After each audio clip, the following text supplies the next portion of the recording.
Recording date Standard Galactic Year 2547, Day 127. Attention faculty. This is Professor Andax Brightscale speaking, as Head of Physical Education at the Galactic Academy of Excellence. I feel compelled to document the extraordinary events that transpired during this academic cycle. What follows is my personal account of how a single transfer student turned our prestigious institution upside down, quite literally in some cases. I paused the recording device, my scaled fingers trembling slightly as I adjusted my teaching robes. The memories were still fresh, still almost unbelievable. The Galactic Academy of Excellence has stood as the premier educational institution in the Orion Arm for over 3 centuries. Our graduation ceremonies have launched the careers of 17 planetary presidents, 12 stellar admirals, and one particularly successful comedy troupe. Not that we like to talk about that last one. Those interpretive dances about quantum physics still haunt our reputation. As the head of physical education, I pride myself on maintaining the highest standards of physical excellence among our diverse student body. From the graceful floating Nebulonians to the telepathic Mindweaver species, we had developed comprehensive training programs for every known sentient race in the galaxy, or so we thought. It all started during our routine faculty meeting. Dean Luminox was droning on about budget allocations for the new anti-gravity chamber when Administrator Pax burst through the door, all 6 of her wings fluttering in obvious distress. "We have a situation," she announced, waving a holographic document wildly. "The Exchange Program Committee has approved a transfer student from her antennae drooped dramatically, from Earth." The silence that followed was so complete you could have heard a whisperling sneeze. And trust me, whisperlings are renowned for their particularly quiet sneezes. A human Professor Quantix squeaked, his crystalline form clouding with anxiety. "But they are. Deathworlders," I finished, feeling my scales ripple with nervous energy. Class 12 planet inhabitants. The last time we had hosted a Class 8 species, they had accidentally cracked 3 reinforced walls during a simple game of zero-gravity tag. A Class 12? The insurance paperwork alone would be astronomical. Now Dean Luminox hummed, his bioluminescent spots pulsing in what he probably thought was a soothing pattern. "Let us approach this scientifically. What do we actually know about humans?" "They drink liquid dihydrogen monoxide for pleasure," one professor shouted. "They expose themselves to ultraviolet radiation deliberately," another added. "I heard they can break down proteins by secreting acid inside their bodies." The meeting devolved into chaos. Professor Quantix started stress crystallizing, Administrator Pax's wings tangled themselves into knots, and someone, I suspect it was Professor Yarrow from Botanical Studies, fainted dramatically into a patch of sympathetic carnivorous plants. As the head of physical education, I knew the responsibility would fall heavily on my department. How do you design safe exercise programs for a species that evolved on a planet with such horrifying gravity that they developed internal reinforced calcium structures? A species that could continue running after their body ran out of energy by breaking down their own tissues. A species that considered the consumption of capsaicin compounds a recreational activity.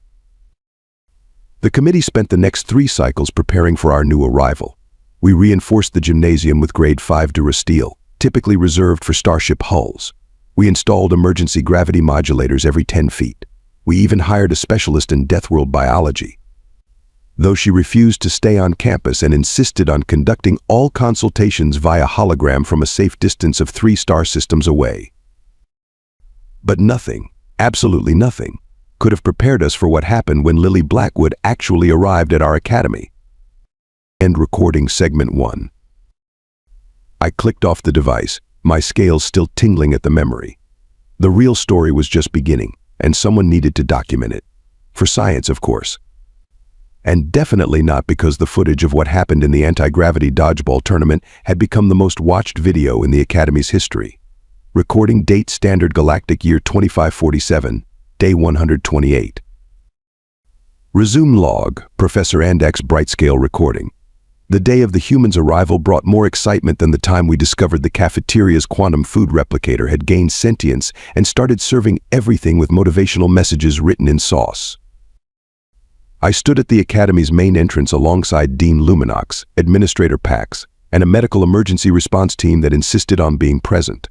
The landing pad had been cleared of all students, though I noticed several dozen faces pressed against every available window, some using enhanced optical devices for a better view.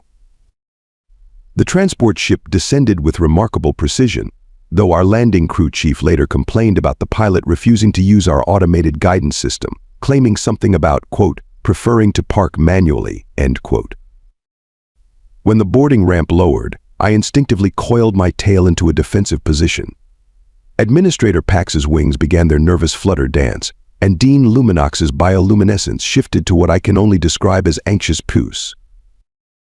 And then she walked out. The human, Lily Blackwood, was shorter than we expected. Our research had prepared us for a towering monster of muscle and bone, but she appeared almost disappointingly normal at first glance. Almost. She moved with a peculiar smoothness that seemed to defy our artificial gravity settings. Each step was precisely controlled, yet somehow relaxed. Later analysis of the security footage revealed she was actually adjusting her gait to match our gravity levels, which were set to a comfortable 0.3 of her home planet's pull. Lily wore the standard Academy uniform, though the fabrication unit had clearly struggled with human proportions. The material bunched oddly around her elbows. Such fascinating joints, allowing for both flexibility and devastating striking power. "Good morning, Professor," she called out, her voice carrying across the landing pad with startling clarity. Several of the medical team flinched. "I hope I am not late." The pilot insisted on taking a detour around an asteroid field instead of through it. Dean Luminox's spots shifted to a welcoming shade of mauve as he stepped forward. "Welcome to the Galactic Academy of Excellence, Student Blackwood. We trust your journey was comfortable." "Oh yes, very relaxing," she replied, stretching in a way that made several of her joints produce audible clicks. The medical team edged closer. "Though I am looking forward to getting some real exercise. 2 weeks in zero gravity gets pretty boring." I noticed she was carrying her own luggage, a fact that caused considerable murmuring among the observing students. The anti-grav trolley stood unused beside her. When asked about it later, she simply said she preferred to feel the weight. The maintenance staff later discovered the luggage exceeded our standard weight allowance by 300%. As we guided her toward the dormitory section, I observed the reactions of our student body. The Nebulonians drifted higher than their usual hover height, their gaseous forms condensing slightly in what I recognized as their species' anxiety response. The crystalline luminites refracted light in chaotic patterns, their equivalent of nervous chatter. But it was young Kip Brightflare, a Solarian known for his friendly disposition, who broke the tension. He quite literally glowed with excitement as he bounded up to Lily, his plasma core pulsing with enthusiasm. "Hi, welcome to GAY. I am Kip. Your thermal signature is fascinating. Are all humans so wonderfully warm?" To everyone's surprise, Lily laughed. Not the polite, measured response we had come to expect from new students, but a genuine sound of amusement that echoed through the corridor. "Thanks, you are pretty warm yourself. About 12,000 Kelvin, I am guessing." 12,273, Kip corrected, practically vibrating with joy at her observation. "Want to get lunch later? The quantum cafeteria is serving inspiration today. Yesterday my soup told me to reach for the stars, which, being a Solarian, I found rather redundant."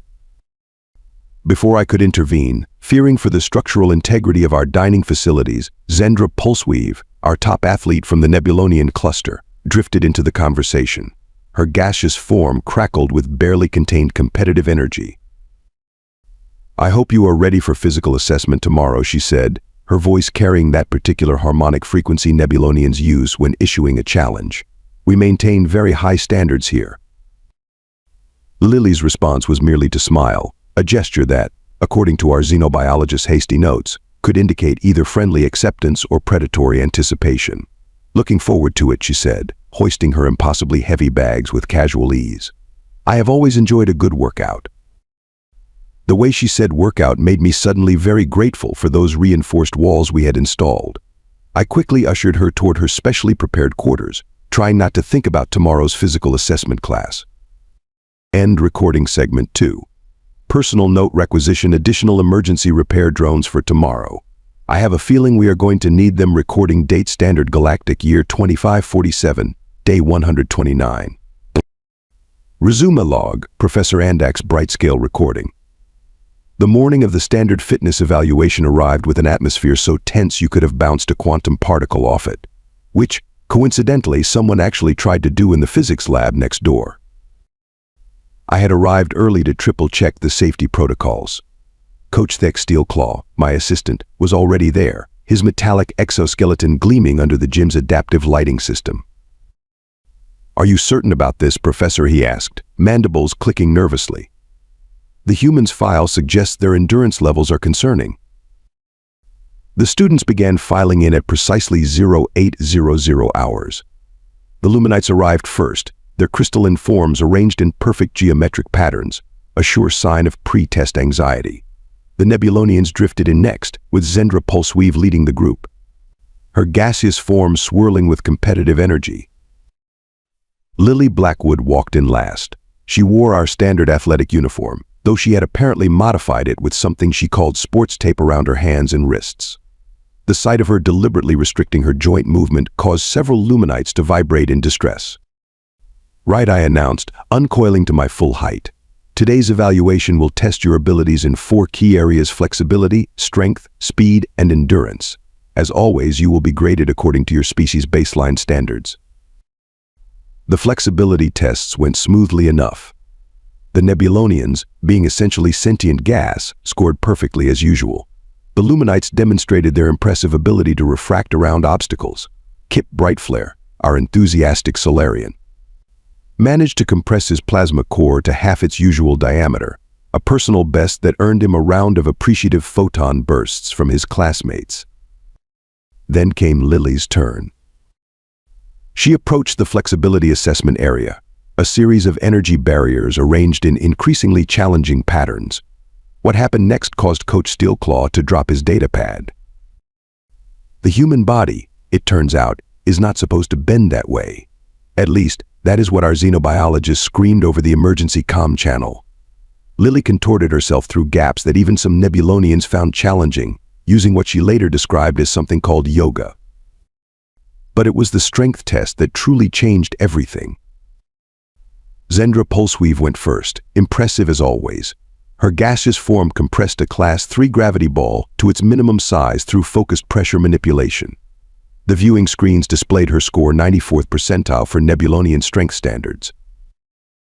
The Luminites collaborated to create a crystalline lattice structure, their combined effort earning respectable scores in the 80th percentile range. Kip Brightflare nearly overloaded the sensors with his plasma-enhanced performance. When Lily stepped up to the testing station, I noticed several students activating their personal recording devices. The human grabbed the gravity ball, and for a moment, nothing happened. "Is it malfunctioning?" Coach Steelclaw whispered, checking his readings. "No," I replied, watching in fascination. "She is just getting a better grip." What followed was a display that caused our gravity sensors to send out 3 separate error messages before giving up entirely. Lily not only compressed the ball, she began casually tossing it from hand to hand as if it were a simple teaching prop. "Oh," she exclaimed, noticing our shocked expressions. "Should I stop?" The resistance felt a bit light, so I thought maybe I was doing it wrong. "Light," Coach Steelclaw sputtered.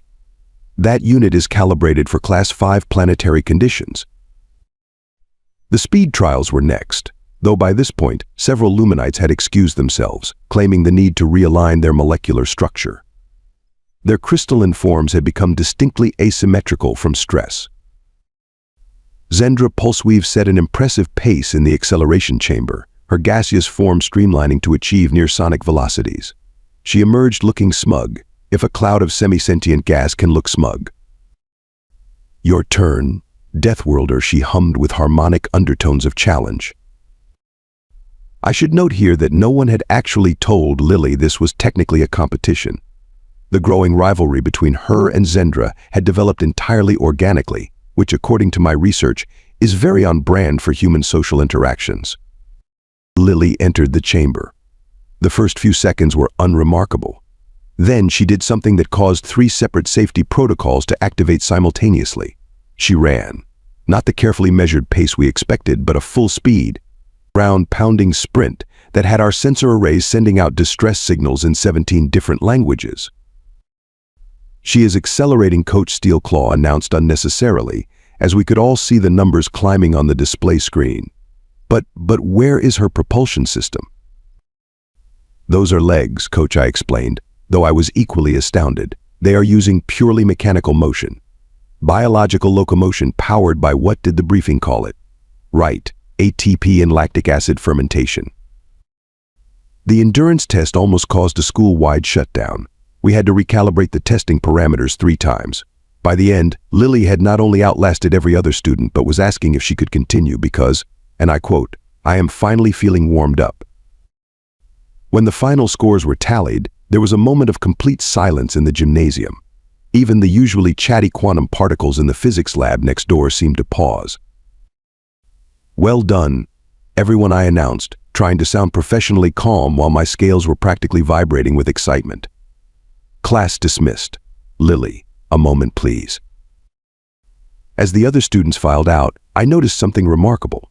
Yes, there was fear in some of their expressions, but there was also something else: curiosity, admiration, and in Zendra's swirling form, an unmistakable crackle of competitive spirit. Lily approached my desk, still bouncing slightly on her toes. A movement that, given what we had just witnessed, seemed far more threatening than it had any right to be. "Is everything okay, Professor?" she asked. I tried to keep everything within standard parameters. I looked down at my datapad, which was still smoking slightly from trying to process her test results. Standard parameters, it turned out, were going to need some serious recalibration. "Everything is fine," I assured her.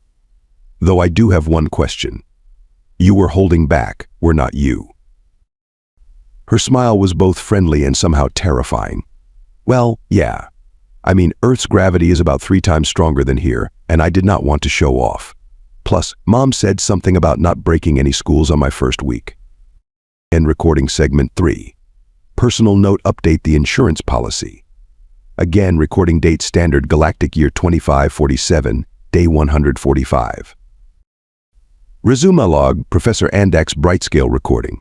The annual inter-house sports tournament arrived with all its usual fanfare, plus an additional layer of tension thicker than a magnetarian's gravitational field.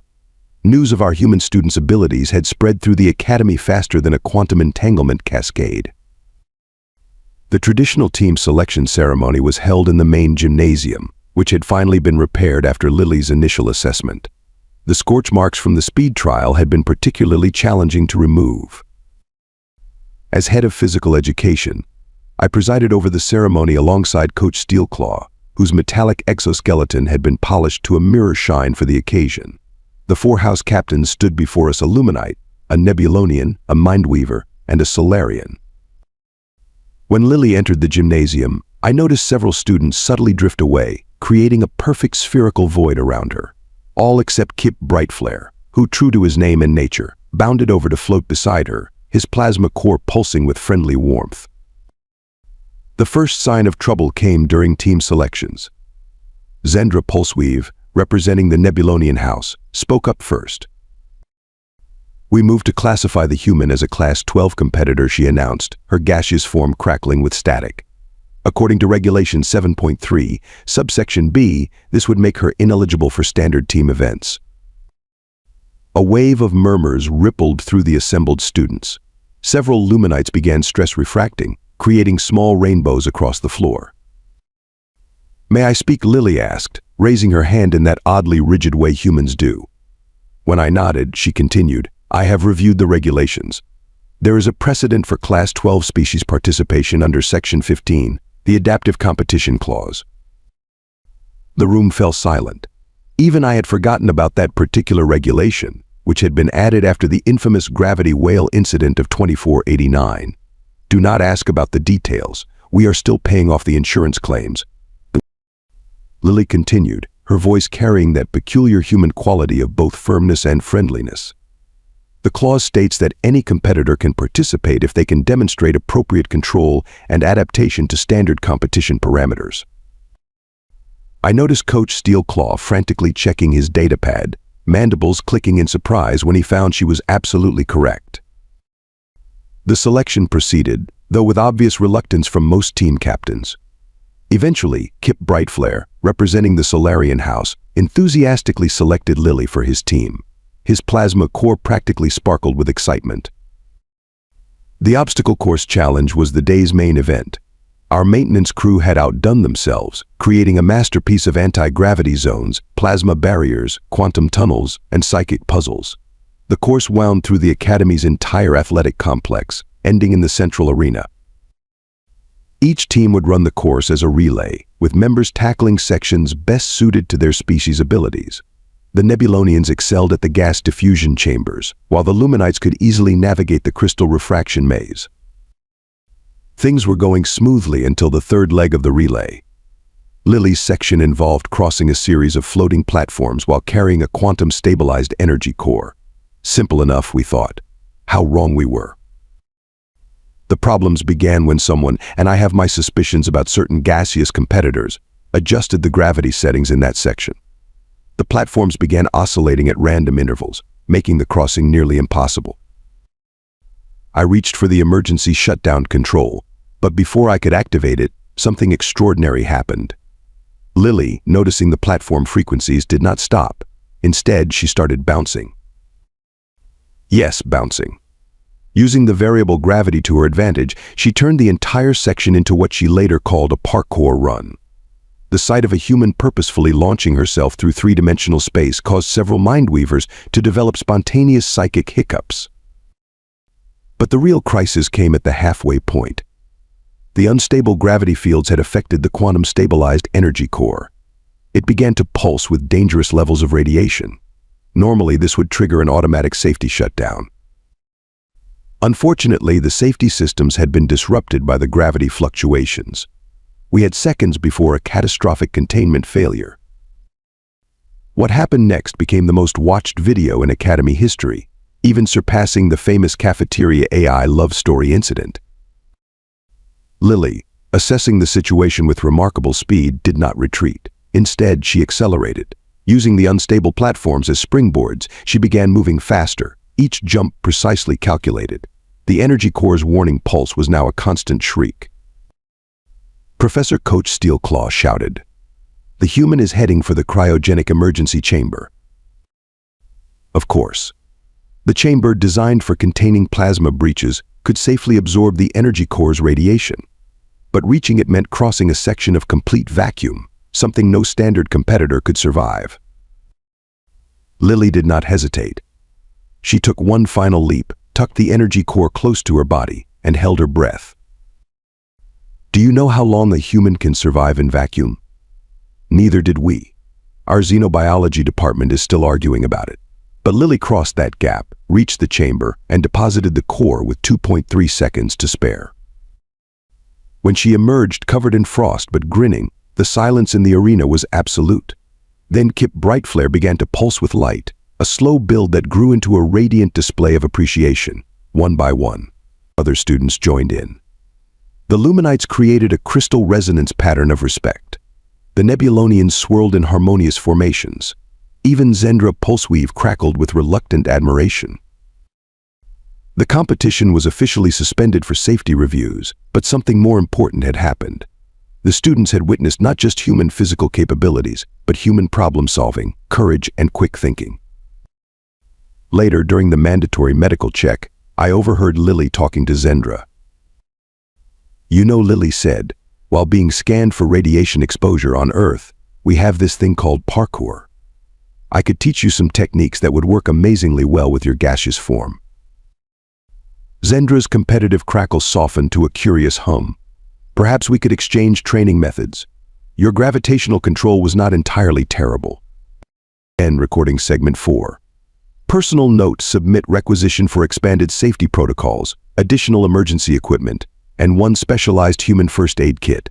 Also, schedule a meeting with the insurance adjusters. Again. Recording date: Standard Galactic Year 2547, Day 160. Resume OG, Professor Andak's Brightscale recording. Following the now infamous obstacle course incident, something remarkable began happening at the academy. It started small, like most revolutionary changes do, with a simple question from Kip Brightflare during our morning exercise session. "Professor," he asked, his plasma core pulsing with curiosity, "why does Lily keep requesting higher gravity settings in her personal training chamber?" The question attracted the attention of several other students, including Zendra Pulseweave, who had been pretending not to listen while practicing her molecular density exercises nearby. Well, I began, realizing this was a perfect teaching opportunity. Perhaps we should ask her directly. Lily, who had been casually doing what she called push-ups under triple standard gravity, looked up. "Oh, this is still only about 60% of Earth gravity. I am trying to maintain my muscle mass." The entire class stopped their exercises. Even the quantum particles in the physics lab next door seemed to pause their eternal dance of uncertainty. "You mean," Zendra drifted closer, her gaseous form condensing with concentration, "your species evolved under even higher gravitational conditions than this?" Lily sat up, wiping what she had explained was not a malfunction but a natural cooling process called sweat from her forehead. Earth is pretty intense compared to standard galactic conditions. Higher gravity, variable temperatures, atmospheric pressure changes, seasonal shifts, you name it. What followed was the most engaging xenobiology lesson I have ever witnessed, though our actual xenobiology professor might disagree, given that she was still conducting all her lectures via hologram from 3 systems away. Lily pulled up a holographic display of Earth, and the students gathered around, their previous apprehension forgotten in the face of scientific curiosity. She showed them mountains higher than some planetary atmospheres, oceans deep enough to crush most spacecraft, and weather patterns that would qualify as natural disasters on most civilized worlds. "You mean," one of the Luminites chimed in, their crystalline form vibrating with disbelief, "you drink dihydrogen monoxide not because you are brave, but because you need it to survive." "And these temperature variations," Kip added, his corona flaring with excitement, "you experience them daily, without entering a dormant state." Lily nodded, then demonstrated something she called goosebumps, which caused several students to send out distress signals before realizing it was a natural response. "The really interesting stuff," she continued, "is how we adapted. Humans do not just survive in our environment, we actively seek out challenges. We climb mountains because they are there, swim in freezing water for fun, and invented something called extreme sports because regular sports were not exciting enough." "But why?" Zendra asked, her competitive crackle softening to a curious hum. "Because we can," Lily replied with that peculiar human expression called a shrug. "Our greatest strength is not our muscles or endurance. It is our adaptability." To demonstrate, she invited students to join her in modified versions of human exercises. The Nebulonians discovered they could create incredibly efficient resistance training by manipulating their own molecular density. The Luminites found that their crystalline forms could channel and amplify kinetic energy in ways they had never considered. Even Zendra, who had been Lily's strongest critic, found herself engaged in what they called a training partnership. The sight of a human and a Nebulonian attempting to perfect something called a high five became a regular occurrence in the gym. The most profound moment came during a discussion about different types of strength. Kip Brightflare, ever enthusiastic, had been trying to match Lily's physical feats until she stopped him. "Look," she said, placing a hand near his plasma core, careful not to disrupt his containment field. "You can literally compress hydrogen into helium. You are basically a walking star. That is your strength, just as Zendra can change her entire molecular structure at will. And the Luminites can bend light itself. We are all strong in different ways." The change in the Academy's atmosphere was remarkable. Students began sharing their species-specific training techniques, creating new hybrid exercises that played to everyone's unique abilities. The gymnasium became a laboratory of interspecies cooperation. One particularly memorable session involved Lily teaching Mindweavers how to use their telekinesis more efficiently by understanding human martial arts principles. The sight of levitating weights moving through complex kata patterns while a human demonstrated proper form is something I will never forget. But perhaps the most significant breakthrough came from an unexpected source. Our cafeteria's quantum AI, inspired by all the interspecies collaboration, began customizing its inspirational messages instead of generic encouragement. It now offered species-specific motivation based on individual biological and psychological profiles. My personal favorite was when it served Lily a protein-rich meal with the message, "Remember, on your homeworld, this plate would be much heavier. You are doing great." The revelation of human adaptability had transformed from a source of fear into a catalyst for growth. Students began to see their own unique characteristics not as limitations, but as specialized tools in their evolutionary toolkit. Yesterday, I overheard a group of students from different species planning what they called an interspecies Olympics. The event list included everything from plasma surfing to quantum tunneling races, with each activity designed to showcase different types of biological and physical capabilities. Lily had been right. Strength was not just about lifting heavy objects or surviving harsh conditions. It was about understanding and embracing the incredible diversity of life in our galaxy. End recording segment 5.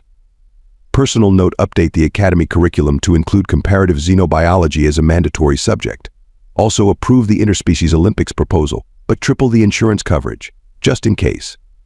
Recording date: Standard Galactic Year 2547, Day 200. Final log entry: Professor Andak's Brightscale recording. As I sit here in the newly reinforced faculty office, reviewing the end-of-term evaluations, I cannot help but reflect on how much has changed since that first nervous faculty meeting about our human student. The final physical assessments concluded yesterday, and I am still processing the results. Not because they were catastrophic, as we initially feared, but because they were revolutionary. When Lily Blackwood arrived, we thought we needed to protect our facility from her. What we did not realize was that she would end up transforming it entirely. The assessment arena today barely resembles its original form. Students now train in variable gravity zones, each species pushing their unique abilities to new limits. The Luminites have developed a fascinating technique they call prismatic momentum, combining their crystalline properties with human parkour principles. Zendra Pulseweave, once our most vocal skeptic, now leads what she calls cross-species conditioning sessions. This morning, I watched her demonstrate how to combine Nebulonian gas diffusion techniques with human cardiovascular training. The sight of students from 6 different species attempting to jog while phase shifting through obstacle courses would have given our insurance adjusters a collective nervous breakdown. 3 months ago. Our new curriculum, approved unanimously by the board, now includes something called comparative species advantage training. The basic principle, as Lily explained it, is elegantly simple: nobody needs to be good at everything, but everyone is good at something. Speaking of Lily, her final evaluation was, well, perhaps I should quote her directly. "Professor," she said, standing in my office with perfect posture, her newly earned achievements displayed on her uniform, "I would like to petition for a modification to my grade." I admit, my scales rippled with concern. Her performance had been exemplary. What could she possibly want to change? "I think," she continued, "you should lower my scores in the strength and endurance categories." My confusion must have been evident, as she quickly explained. "These scores are meant to show improvement, right? But you are scoring me against human baseline standards. That is not fair to everyone else. They have all improved far more dramatically than I have." I looked at my data pad, displaying the final assessment results. She was right, of course, while her raw numbers were impressive. The relative improvement shown by her classmates was truly remarkable. Kip Brightflare had learned to modulate his plasma core temperature with previously unheard of precision. The Luminites had developed entirely new refraction patterns based on human biomechanical principles. "Your request is noted," I told her, and denied. Before she could protest, I continued, "Because you have taught us something far more valuable than physical capabilities. You have shown us that true strength lies not in individual performance, but in how we inspire others to grow." The graduation ceremony tomorrow will be unlike any in the Academy's history. For the first time, we will present the Interspecies Cooperation Award, created in honor of this remarkable term. The trophy, appropriately enough, changes its physical properties based on who is holding it. Our maintenance staff finally stopped filing complaints about the constant need for repairs. Instead, they have started an informal betting pool on which training innovation will require the next structural upgrade. Current odds favor the Mindweaver human combined zero-gravity meditation sessions. The cafeteria AI has become surprisingly insightful in its motivational messages. This morning, it served breakfast with notes customized for each species about the importance of stepping outside one's comfort zone, though I suspect Lily's influence when my meal came with the message. Sometimes the best way to face your fears is to scale them like a mountain. As I conclude this record, I can hear the sounds of students in the gymnasium. The distinct whoosh of Nebulonian movement, the harmonic hum of luminite crystals, the crackle of Solarian energy, and the rhythmic impact of human footsteps.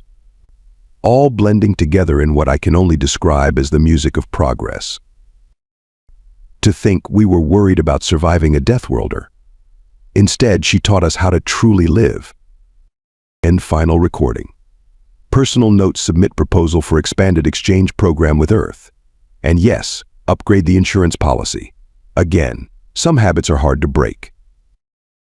Postscript: the quantum cafeteria AI just served me my end-of-term review meal with a fortune cookie, another human tradition Lily introduced. The message inside reads: the greatest discoveries often come from what we initially fear the most. I could not have said it better myself.